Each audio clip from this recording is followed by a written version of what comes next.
Boa tarde. Os rapazes que não fazem parte da equipe são muito bem-vindos para ficarem lá fora. E vamos iniciar o nosso tempo, né?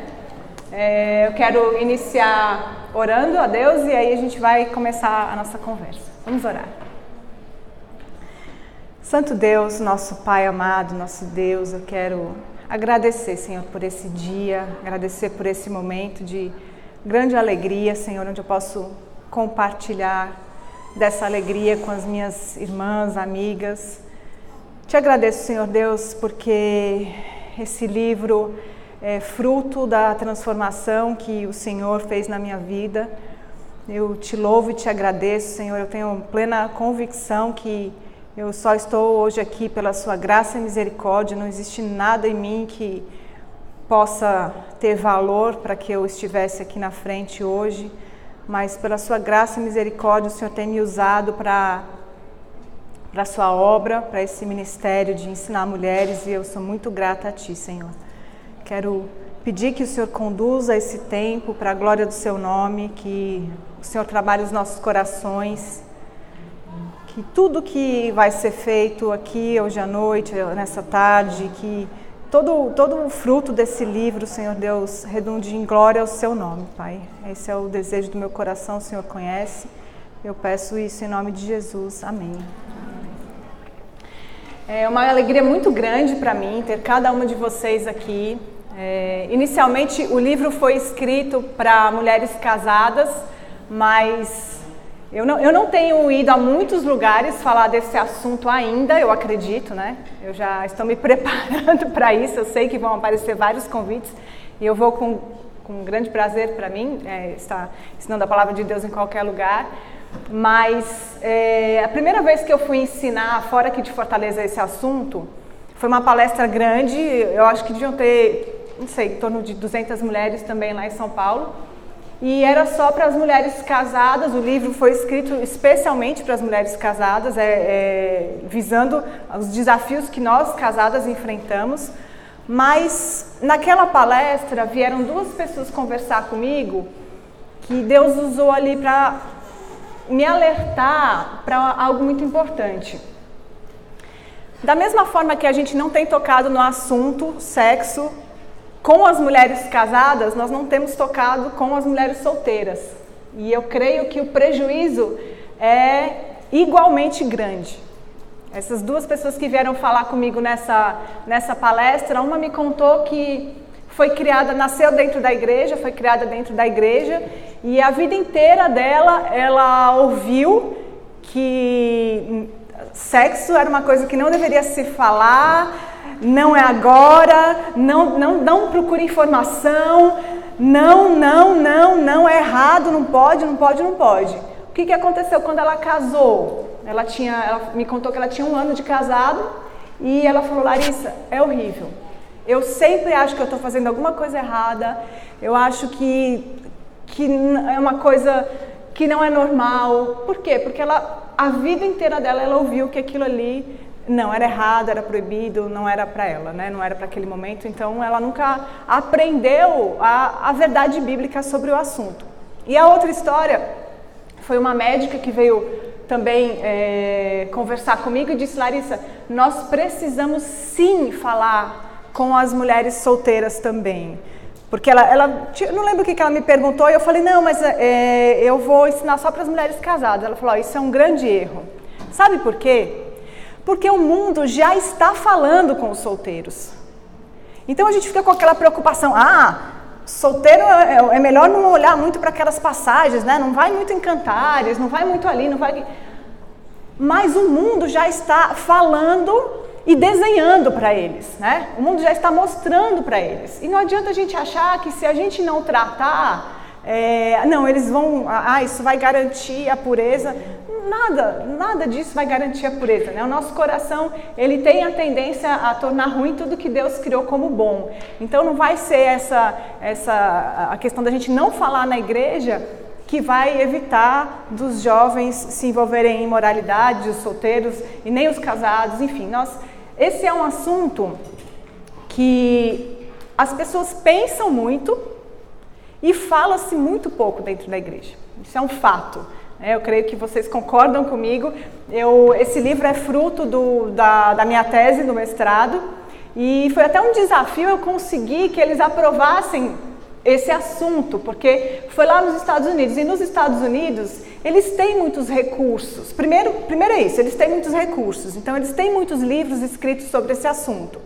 Segundo, eram homens que precisavam aprovar esse assunto, e eu imagino que o pensamento dos homens eu sei que o pensamento dos homens é diferente do nosso. Então, talvez na cabeça deles não tem necessidade de se escrever um livro sobre isso, né? Mas nós mulheres somos bem mais complexas.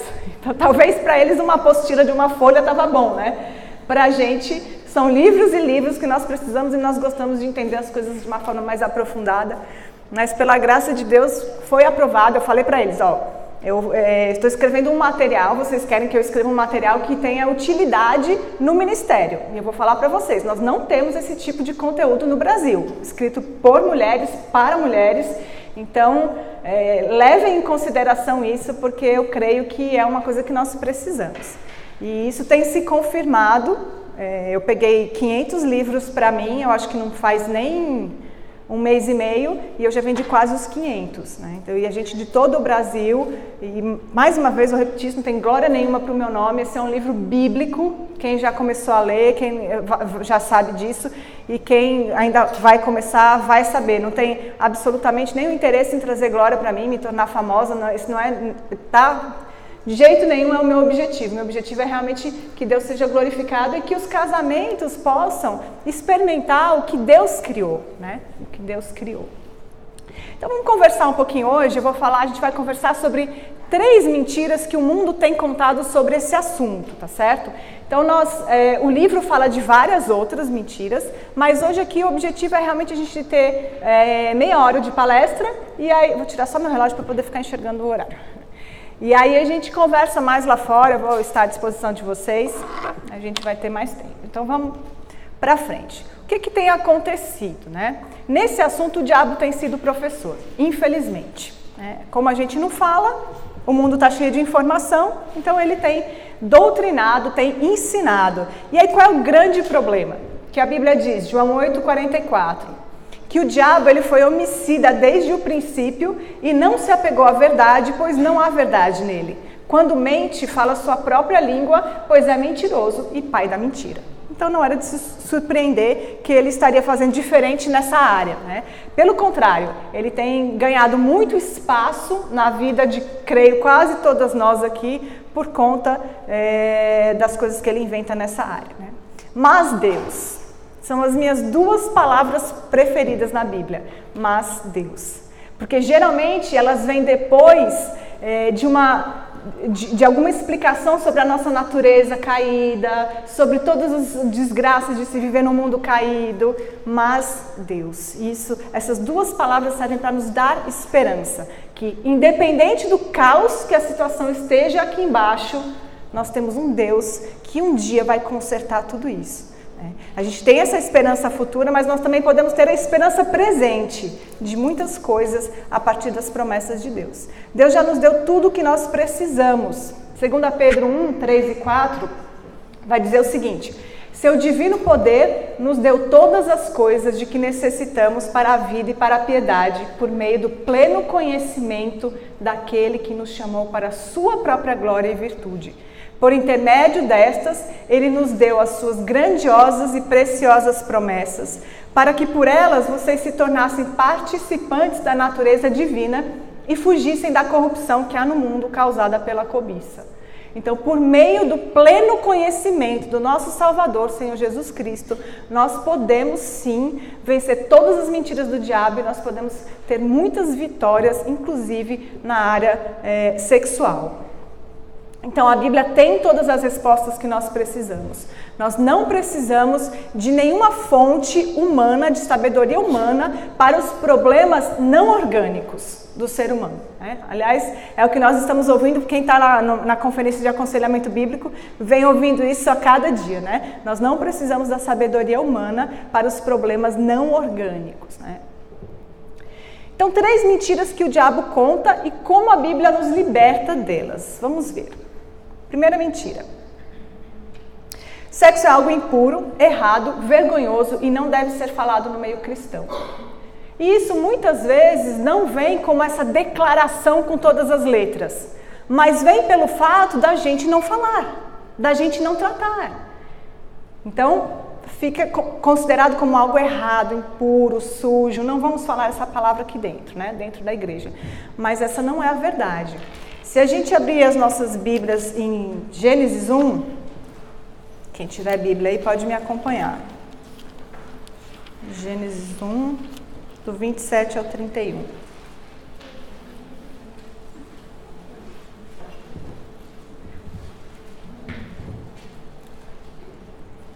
Diz assim a palavra de Deus. Criou Deus, pois, o homem à sua imagem. A imagem de Deus o criou, homem e mulher os criou. E Deus os abençoou e lhes disse, sede fecundos, multiplicai-vos, enchei a terra e sujeitai-a. Dominai sobre os peixes do mar, sobre as aves dos céus e sobre todo animal que rasteja pela terra. E disse Deus ainda, eis que vos tenho dado todas as ervas que dão semente e se acham na superfície de toda a terra. E todas as árvores em que há fruto que dê semente, isso vos será para mantimento. E a todos os animais da terra, e a todas as aves dos céus, e a todos os répteis da terra, em que há fôlego de vida, toda a erva verde lhe será para mantimento, e assim se fez. Viu Deus tudo quanto fizera, e eis que era muito bom. Houve tarde e manhã, o 6º dia. Quem criou homem e mulher? Deus. Mas será que Deus só criou assim, homem e mulher, mas ele não pensou muito como é que ia funcionar cada um? É assim? Não. Deus nos criou exatamente da maneira que ele planejou. Cada função do nosso organismo foi criada por Deus. A nossa capacidade do paladar, de sentir o sabor das comidas, a nossa capacidade de escutar, a nossa capacidade de sentir, o nosso desejo, inclusive o desejo sexual. Foi Deus que desenhou os nossos corpos, foi Ele que desenhou as funções dos nossos corpos, foi Ele que criou. Ele criou homem e mulher. E Ele mandou, sede fecundos. Para que Adão e Eva pudessem ser fecundos, o que eles precisavam? Aqui pode falar. Todo mundo junto. Sexo! Né? Quem estiver lá fora vai se assustar, né? Como que é isso? Né? Mas essa é a verdade. A Eva não botava ovo, né? Era diferente. Era diferente. Deus criou dessa forma, para que outras pessoas pudessem ser geradas através do relacionamento sexual. Então foi Deus que criou, foi Deus que projetou. E quando Ele termina a criação com o homem e a mulher, Ele diz que era muito bom. Tudo que Ele havia criado antes era bom, mas Ele criou homem e mulher e era muito bom. 2 seres que têm o objetivo de resplandecer a glória dele nesse mundo. Sendo fecundo, multiplicando e para isso precisando se relacionar sexualmente. Então foi Ele que criou. Não tem nada de errado, não tem nada de sujo. O problema é que o diabo distorce tudo que Deus criou. Tudo, né? Desde o primeiro relacionamento, primeiro casamento, o diabo já entra querendo distorcer, dar aquela pequena desviada, mas tem certeza que Deus disse isso? E aí ele desanda tudo a partir de pequenas mentiras. Outro trecho que vai nos mostrar um pouco do que Deus fala sobre esse assunto, Provérbios 5, do 15 ao 20. Beba das águas da sua cisterna, das águas que brotam do seu próprio poço. Por que deixar que as suas fontes transbordem pelas ruas e os teus ribeiros pelas praças? Que elas sejam exclusivamente suas, nunca repartidas com estranhos. Seja bendita a sua fonte, alegra-se com a esposa da sua juventude, gazela amorosa, corça graciosa, que os seios de sua esposa sempre o fartem de prazer e sempre o embriaguem os carinhos dela. Por que, meu filho, ser desencaminhado pela mulher imoral, por que abraçar o seio de uma leviana? Não está falando de Cristo e a igreja, não está falando da Trindade, está falando do relacionamento sexual entre um homem e uma mulher.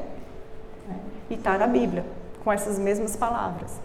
Então não existe nada de errado em falar sobre o assunto. Lógico, nós precisamos ser apropriadas, né? Assim, falar isso da forma correta. Não é, vamos juntar aqui homem e mulher, vamos tratar tudo igual. Não é assim. A gente precisa assim, de um espaço reservado para nós mulheres podermos falar com um pouquinho talvez de mais detalhes. Não sendo mais, como é que eu posso colocar? Não dando mais ilustração do que a própria Bíblia já dá. Porque aí a gente corre o risco de cair um pouco na banalidade e ir para o outro lado, né? Não é assim também, porque a Bíblia não trata assim. Então a gente também tem que ter alguns cuidados, porque a gente também precisa admitir que o mundo entende de outra forma. Então nós precisamos ter o cuidado como nós vamos falar. Eu lembro que eu me animei toda para escrever, né? Escrevi a tese, aí o livro vai sair e tal, fiquei toda animada. Quando o livro estava impresso, eu estava esperando ele chegar, começou a me dar um frio na barriga. Meu Deus, como é que eu vou falar para as pessoas quando elas me perguntarem sobre o que é o seu livro? E eu falei, meu Deus, quando meu tio, que não é crente, perguntar sobre o que é o seu livro, o que eu vou falar? Então começou a me dar uma angústia, porque eu sei que o mundo não entende dessa forma, né? Então aí fica aquela imagem, ela escreveu um livro sobre sexo, né? Então é uma coisa que nós precisamos tomar certo cuidado. Então não é também ir para o outro lado, agora só vamos falar disso, falar de qualquer jeito, não é. A gente precisa sim ter um cuidado. Outro trecho que vai reforçar a questão de que é algo puro, bom, abençoado por Deus. Hebreus 13, 4 diz o seguinte: digno de honra seja entre todos o matrimônio e o leito sem mácula. E essa palavra leito, ela está entre aspas, porque também pode ser a palavra coito, que é o ato sexual em si. Então poderia ser digno de honra seja entre todos o matrimônio e o coito sem mácula. Porém, aos que se dão à prostituição e aos adúlteros, Deus os julgará. Então, existe um contexto correto para isso acontecer, existe um relacionamento específico, um tempo específico para isso acontecer, né? Deus vai julgar quem se dá à prostituição, quem se entrega ao adultério. Então, existe a forma correta, a forma que Deus quer que isso aconteça. E essa forma é dentro do casamento, entre um homem e uma mulher. Infelizmente, hoje a gente precisa explicar, né, o casamento entre um homem e uma mulher. Segunda mentira, é pecado ter desejo sexual. E aí a gente acaba armando uma grande cilada para os solteiros. Quando a gente, mesmo sem falar, a gente quer pensar, acreditar que ali a minha filha ou a minha irmã em Cristo mais jovem, ela não tem desejo sexual. Então o que acaba acontecendo? Quem luta com algumas questões nessa área, como hoje em dia tem sido comum o envolvimento de jovens com pornografia, com masturbação, e o que acontece com essas jovens? Elas morrem de vergonha de pedir ajuda. Uma minoria, muito minoria, vai pedir ajuda. Por quê? Porque a gente quer abafar isso, a gente quer esconder. Não, ter desejo é pecado. Mas ter desejo sexual não é pecado. Nem na mulher casada, nem na mulher solteira. Porque Deus nos fez dessa forma. O nosso corpo funciona dessa forma. A questão é, para onde a gente vai direcionar isso? E aí não vai fazer diferença se eu sou casado ou solteira, todas nós temos desejos desordenados. Nós ainda temos uma natureza pecaminosa dentro da gente. Então os nossos desejos não são simples. Seria muito bom se o nosso desejo é sempre, 100%, a todo momento só pelo nosso marido. Acabou, ponto final. Depois que eu casei, eu virei ali Cristo na terra. E não é verdade. Então, você solteira que tem os seus desejos e não tem, não está casada, não tem aonde saciar esse desejo, não é diferente da mulher que muitas vezes o marido está pecando por não dar isso a ela dentro do casamento. Ou então, uma mulher que começa a ter desejo por outro homem. É igualmente, esse tipo de desejo desordenado, é igualmente ruim para a mulher casada quanto para a mulher solteira. Então, o que a gente precisa saber é para onde a gente vai quando esses desejos desordenados começam a crescer dentro da gente, né? E aí nós deveríamos nos sentir confortáveis de ir para alguém da nossa igreja, uma pessoa, uma cristã madura, que poderia nos ajudar nesse sentido, né? Então, ter o desejo não é pecado. É normal você ter desejo sexual, né? Principalmente a gente vivendo numa sociedade do jeito que a gente vive. É difícil hoje em dia você conseguir assistir um filme, uma série, porque tudo, às vezes o assunto não tem nada a ver, mas tem ali uma cena de sexo. E explícito, gente, já não é mais só uma insinuação, é um negócio ali acontecendo. Então isso mexe com o nosso desejo, isso desperta o nosso desejo. Então é um desafio ser crente, é um desafio grande, mas nós temos vitórias, nós podemos ter vitória em Cristo. A questão é para onde a gente vai quando o desejo vem, né? Então é isso que a gente precisa aprender. Então aqui em 1 Coríntios 7, 1-9, Paulo vai tratar sobre essa questão do relacionamento sexual da seguinte forma, relacionado ao desejo. Quanto aos assuntos sobre os quais vocês escreveram, é bom que o homem não toque em mulher, mas por causa da imoralidade, cada um deve ter sua esposa, cada mulher o seu próprio marido. Importante eu explicar para vocês que essa palavra que foi traduzida como imoralidade, né, nós precisamos lembrar que a Bíblia não foi escrita em português. A Bíblia foi escrita em outro idioma. Essa palavra no grego é a palavra porneia. Porneia é o relacionamento sexual ilícito. É qualquer coisa que fuja do relacionamento homem e mulher dentro do casamento. Não que todos relacionamento sexual de homem e mulher dentro do casamento seja sempre puro, não. Mas a porneia seria a fornicação, o adultério, o homossexualismo. Então tudo que seja diferente do que Deus planejou está incluído na questão da porneia. Então, vamos seguir aqui. O marido deve cumprir os seus deveres conjugais para com a sua mulher e da mesma forma a mulher para com o seu marido. A mulher não tem autoridade sobre o seu próprio corpo, mas sim o marido. Da mesma forma, o marido não tem autoridade sobre o seu próprio corpo, mas sim a mulher. Não se recusem um ao outro, exceto por mútuo consentimento e durante certo tempo, para se dedicarem à oração. Depois unam-se de novo para que Satanás não os tente por não terem um domínio próprio. Digo, porém, aos solteiros e às viúvas, é bom que permaneçam como eu. Paulo era solteiro.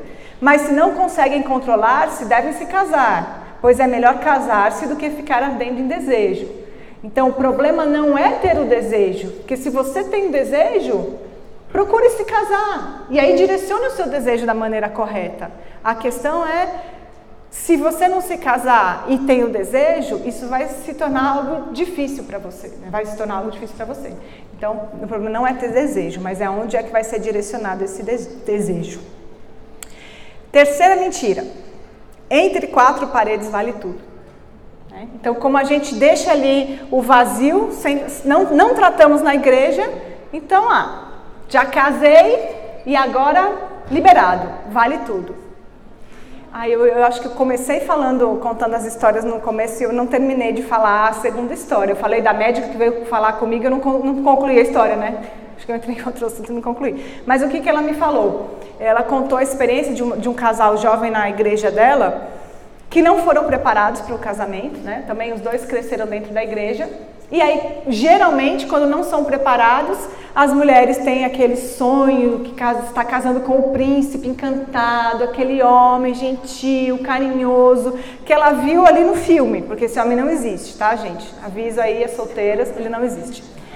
E o homem, como não teve a orientação, o que ele acaba muitas vezes fazendo? Não que a mulher não faça, mas o que tem sido mais comum, os homens vão para a pornografia.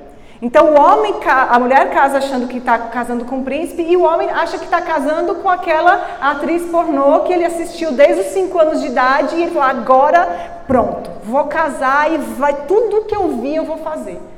E aí esses jovens se casaram, na noite de núpcias a moça ainda estava com vestido, né, aquele sonho do casamento, diz que o rapaz entrou no quarto e rasgou o vestido dela.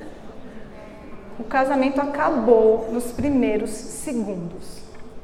Ela entrou em choque, ela ficou desesperada, ela começou a chorar, ela ligou para alguém. Eu sei que foi um terror.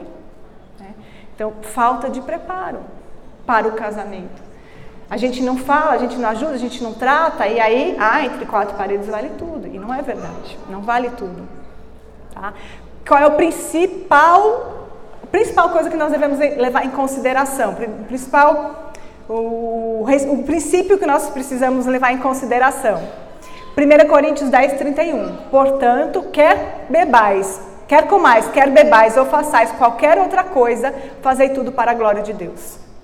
O sexo também tem que ser feito para a glória de Deus.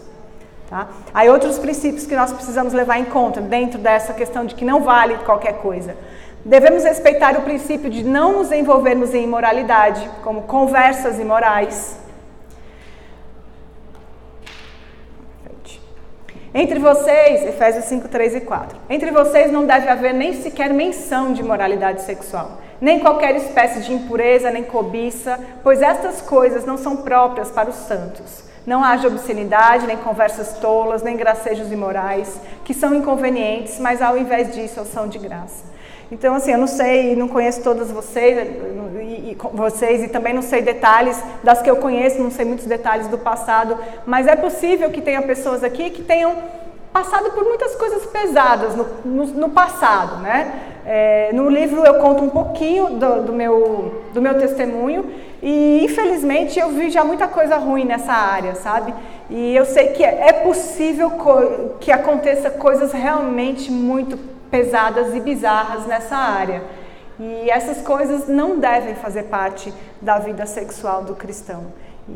E se isso aconteceu no seu passado, pode ser que hoje você tenha a luta de como se relacionar de uma maneira que agrade a Deus. Eu espero poder ajudar de alguma forma com o livro. Terceiro princípio, o marido deve respeitar o princípio de amar a esposa como Cristo ama a sua igreja. Então, Efésios 5, 25 a 28 vai falar sobre isso, né? Maridos, amem suas mulheres assim como Cristo amou a igreja.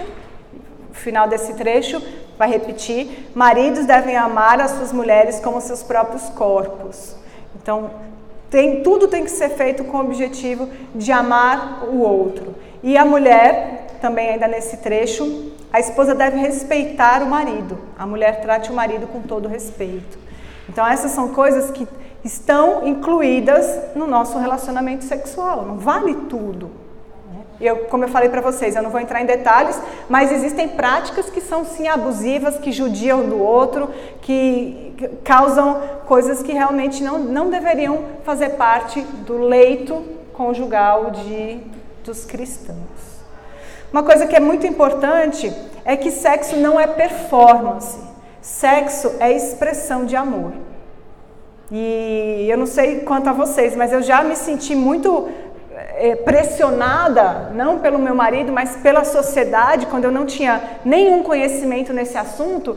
E aí hoje em dia não existe muita revista, mais internet, mas há um tempo atrás era muita revista feminina, aí na capa era 30 ideias para subir pelas paredes, né? 50 ideias para inovar sobre os lençóis. E às vezes eu olhava aquilo e falava, meu Deus, será que eu estou ficando para trás? Tipo assim, eu estou levando a minha vida ali normal, será que eu precisava estar fazendo isso também para o meu casamento funcionar? Porque essa é a ideia do mundo, né? Tem que estar inventando mais coisas, fazendo mais coisas para ter mais prazer, mais prazer, mais prazer, mais prazer.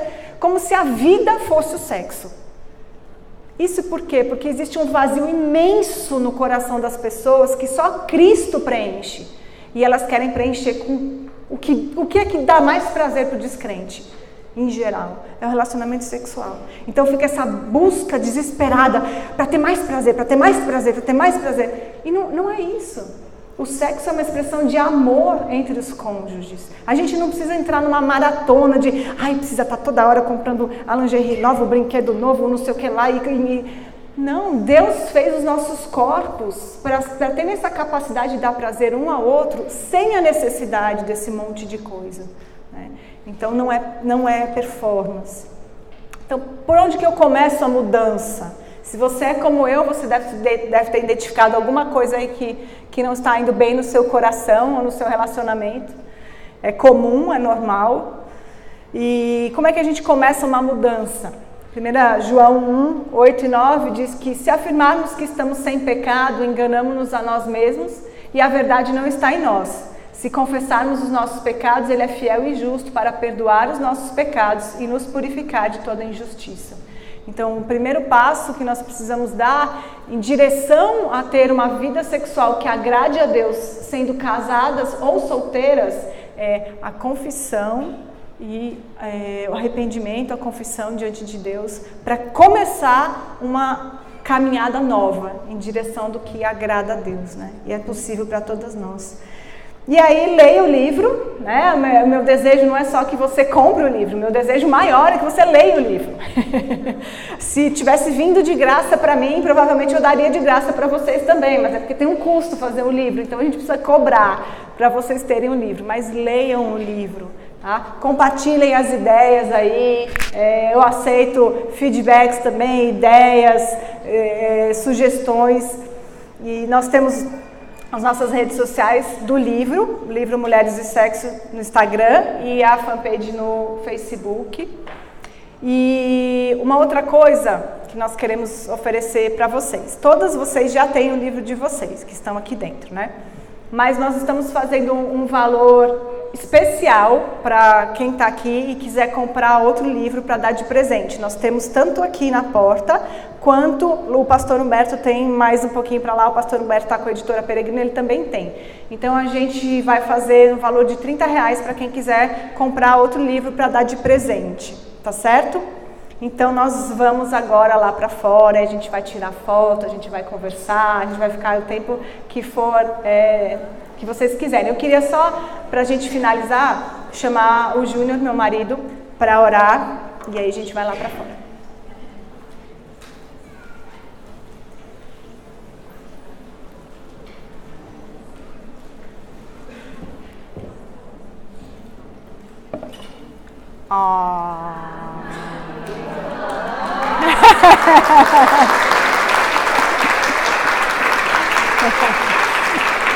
Que lindo, meu amor. Obrigada, meu amor. Tá bom? Esses bonezinhos, tá bom? Ah, que lindo. Obrigada. Olha só. Tá desligado. Esse não estava na programação, viu? Não estava no script esse aqui. Deixa eu colocar aqui. Que linda.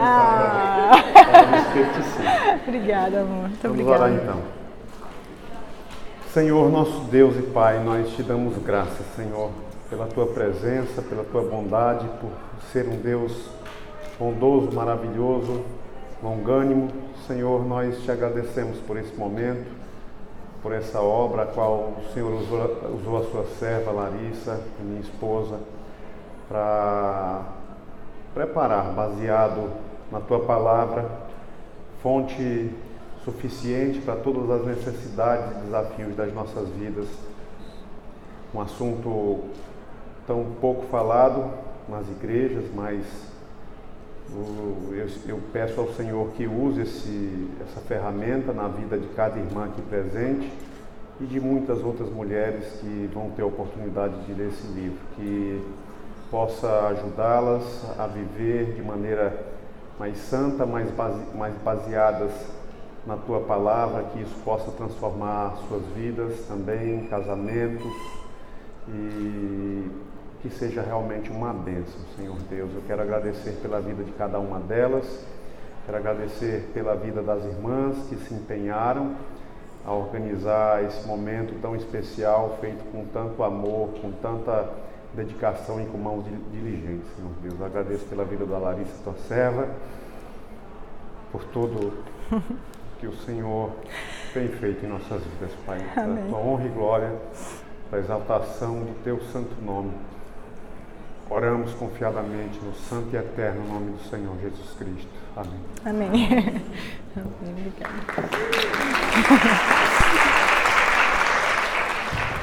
Obrigada, gente. Agora vamos conversar lá fora.